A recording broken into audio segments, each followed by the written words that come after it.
Kata tässä, moi! Mä oon kokeillut live-lähetyksiä ja tallennettuja videoita.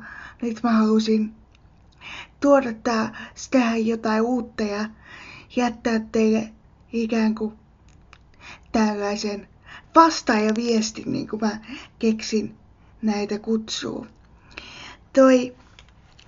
Mä luin sen Suomen Kipu ry:n muusta tekemän haastattelun äsken tai tässä illalla. Ja se oli tosi kiva. Siinä tulee esiin monta semmoista tärkeää asiaa. Ehkä yksi yllätyskin liittyen, no en paljastakaan.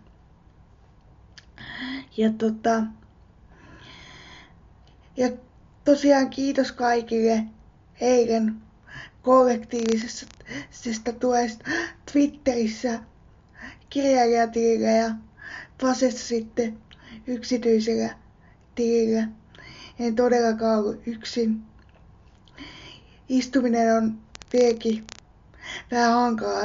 Siis loukkasin selkäni tiistaina bussimatkalla, mutta toivottavasti parempaa suuntaa on menossa. Ja laittakaa muuten sit ihmeessä palautetta, jos olette sitä mieltä, että tää on kiva media kuunnella mun juttuja.